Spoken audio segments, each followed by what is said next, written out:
Good morning, everyone. It's me, Rory Paddock for RacingDaily.com.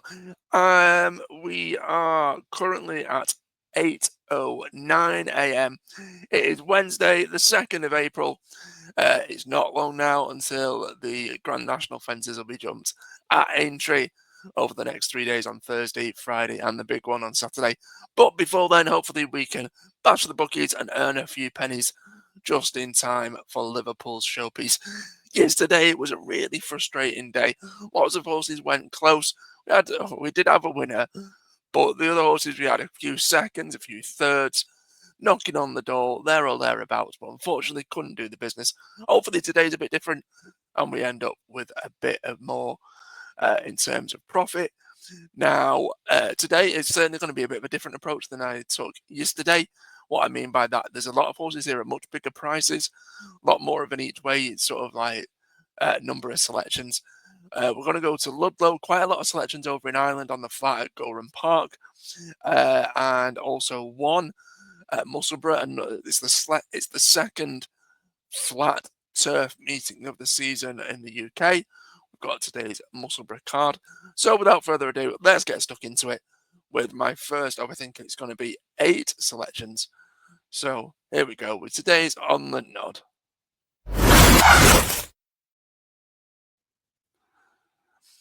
First up, it's our one and only jumps selection, and it's going to go to Ansam for the Evan Williams yard there at Ludlow. If you believe in the phrase horses for courses, this horse's form at Ludlow, I think it's finished second once, won here twice, and that's in 3 previous starts. The yard are pretty going relatively well. Ansam has been knocking on the door. It finished third last time out. It's one of those horses that it's been competing in better company. I do worry, though, there were 5 runners in this race. 2 have ended up being withdrawn, so we've only got the 3 runners. I do worry, though, that at the age of 10, obviously his best days are behind him, but he's not over the hill, shall we say. Destroying the Evidence is a clear odds-on favourite for the Kim Bailey and Matt Nichols yard. That horse is age 7. I'm hoping that sort of youthful exuberance doesn't play too much of a part. I'm going to go with Ansam to get the business done in our first selection there at the 3:45 at Ludlow. Currently second favourite at around 5-2. So not a forlorn hope by any stretch of the imagination. Shout out to the third horse in the race, Straw Fan Jack. But Ansam there in the 3:45. We then head over to Ireland to Gowran Park, the first of a handful of selections there. It's going to go in this maiden race at 4 minutes. I'm going to go with the Jesse Harrington trained Broadstone. Only raced once, and that was last season. Finished 6th, but you look at the form of that race. There's a really nice type that won the race for Ballydoyle that ended up doing well. I think it finished 3rd in a listed race the time after winning that maiden. And a lot of powerhouse stables were represented. Listlow's a weaker race. Broadstone, for me, I think is the one to side with. Currently the second favourite in the market.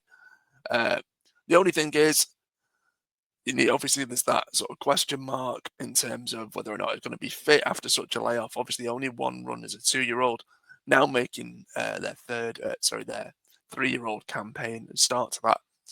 Again, fitness might be a concern, but if it's ready, and ready to rock, ready to fire, then Broadstone is the one for me there in the 4:02.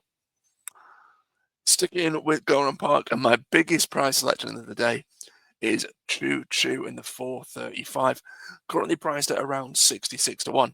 Now, it's a 15 race maiden, but the depth of this race, it's not going to take any sort of superstar to win it. It's very low grade, but some of his best performances have come here at Gowran.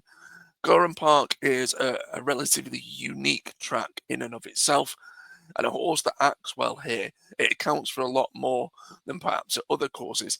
I think he's finished 5th of 16 on 2 separate occasions. Is it the most likely winner? Of course it isn't.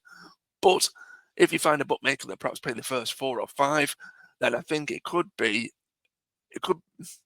probably say it'd do a lot better than 66-1 suggests. Decent jockey on board in Killian Leonard as well. You know, should be good to go. Decent price. It was just too big a price to ignore. Now, whether or not the price is telling, and it's basically a big red flashing neon warning sign going, "What on earth are you doing, Rory?" That could prove to be the case. So it's a small, tentative each way play on Choo Choo. And in the same race, I also like Hope and Innocence for the same sort of similar reasons. Horse's form here at Gowran is pretty decent, but this one is a 28 race maiden. Again, hopefully one of those two horses can make their first career visit to the winner's enclosure. Hope and Innocence, again, relatively fair enough form. It's consistent enough to sort of mid division to perhaps closer to a place. It's picked up a few places in its career. Whether or not today's the day it's going to win, again, it's priced at around 12 to 1, 14 to 1. Tentative, small stakes each way bet on those two, Choo Choo and Hope and Innocence there in the 4:35 at Gowran. Then heading up to Musselburgh, and it's a horse that I followed religiously last season, so I'm hoping it's not too much of heart overhead. Ski Angel, former course and distance winner, there in the 4:43 up in Scotland. Um, Amy War, capable enough jockey, takes off a couple of pounds as well, way below its last winning mark. And its form first time up each season, it's finished third 2 seasons ago, and then last season on its seasonal turf reappearance, it finished first. Again, on a decent amount, lots of things that take it'll appreciate the ground. I have to admit I'm slightly concerned at the jockey booking. She's a young claiming jockey, so you can't crib her too much. But I would have obviously felt a lot more confident if there was perhaps more of a seasoned professional in the saddle. But Ski Angel, again, slightly tentative, roughly around 10 to 1. I was actually surprised that horse was that short. But if you look at that race, the prices across the board, it seemed really, really open. I think it's like 5 to 1 the field. And then you drop down about 8 horses and it's 12 to 1. It's not like there's a standout couple of horses um, that are, red hot in terms of the market. I would probably say if there's any market support for a few of them, I'd take that seriously. Hopefully, Ski Angel gets a little bit of support, and hopefully that's a good sign. But Ski Angel, my equal selection there in the 4:43. Back over to Ireland, and from a few tentative selections to a horse that should be winning, Win Me Over represents the big time yard of Ballydoyle, Aidan O'Brien. Red hot favourite. Currently, I think it's around 45, 46. Short price for a reason. Doesn't look overly competitive unless there's a horse that springs a massive shock. A couple of the decent, bigger yards are represented, but I think Win Me Over, again, favourite for a reason and should be picking up the spoils there for the big Irish powerhouse. And the last race I'm going to look at, we're going to stick in Ireland. And the 6:45, I do like the look of Latan, but I also like the look of Magic Charm. Now, Magic Charm's been supported. They're now both second and third favourite. Latin was around 9 to 2 second favourite when the market opened. Magic Charm was around 10 to 1, but that's now been backed into nearly half that price. It's around 11 to 2, 6 to 1. I tentatively back them both each way. And similarly to the horses that I liked earlier on the card, that I was also fancying each way, it's all about course form. The horse's course form. They've not won here, but they've put in some really decent sort of eye-catching efforts at Gowran Park before, and I'm hoping that'll tell. So that's Latin and also Magic Charm there in the 6:45. So what am I going to be backing today? Grab a pen, grab a piece of paper. Those are my selections. We've got Ansam, Broadstone, and Win Me Over, all on the nose. And then Choo Choo, Hope and Innocence, Ski Angel, Latin, and Magic Charm each way. My alternative bets as well: Ansam, Broadstone, Ski Angel, and Win Me Over in a win lucky 15. And those 5 horses in 4-fold and a 5-fold accumulator. Ansam, and Win Me Over on the nose. But Broadstone to finish in the top 3 at 4-9. Choo Choo for a top 6 finish at 5-2.